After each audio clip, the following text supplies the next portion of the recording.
Yahyalılı Hacı Hasan Efendi Kuddise Sirruh Sohbetler 3 Dervişlik Adabı.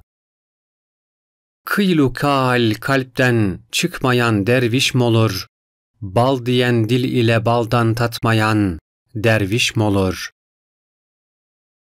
Kıymetli kardeşlerim, tasavvufta dervişlik mühim bir payedir. Derviş Farsça bir kelimedir. Der, kapı, viş, kapının alt eşiği demektir. Kardeşleri onu çiğneyince seslenmeyen, yüzüne bir kusuru söylenince Allah senden razı olsun diyen kimse derviştir. Reşahat Aynül Hayat'ta kapı eşiği biraz sertçe olur. Tam aksine derviş ise sert olmamalı, yumuşak olmalıdır deniliyor. Nasıl ki bir toprak yığını üzerine hafifçe su serpildiğinde bir kimse ayağı ile bastığı zaman ayağının altında toprak yayılır, işte derviş de böyle olmalıdır. O suyu serpmek, ayakkabının toz olmaması içindir. Üzerine basılan dervişten, üzerine basan kimseye bir zarar gelmemesi içindir. Bu yüzden mürşidi kamiller, üzerine basıldığı zaman yumuşak bir şekilde yayılsın, kabalığı gitsin, Allah'ımızın yarattıklarına şefkat gözüyle baksın diye salike birazcık su serperler.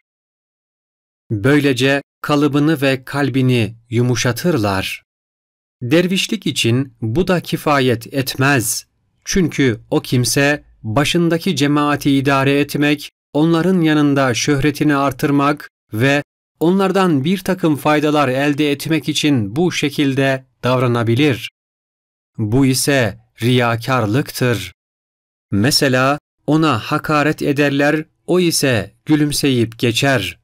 Acaba o gülümseme arkadaşlarını idare etmek için midir, yoksa Allah için böyle basınca toz gibi yayıldığı dervişliğinden midir?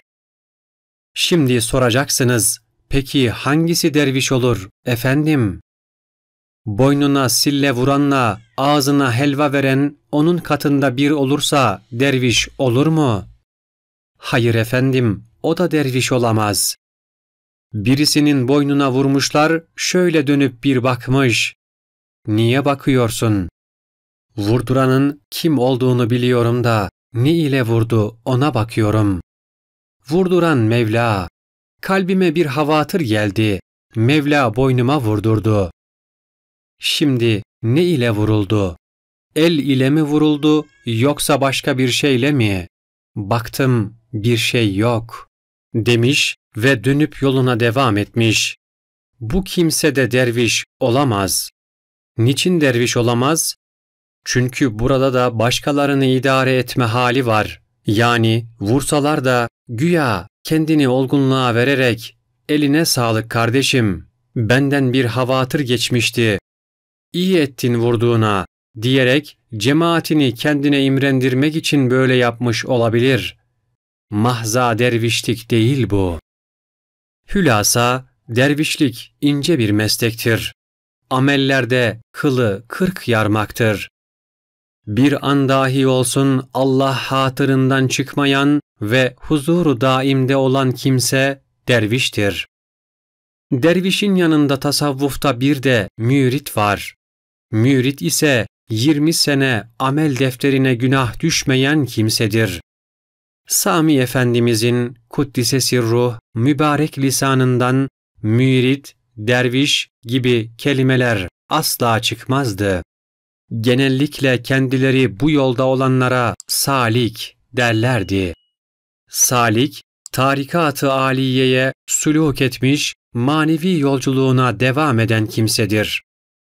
Mevla bizlere hakiki manada derviş ve mürit olmayı ihsan buyursun. Amin. Hamd olsun alemlerin Rabbi olan Allah'a.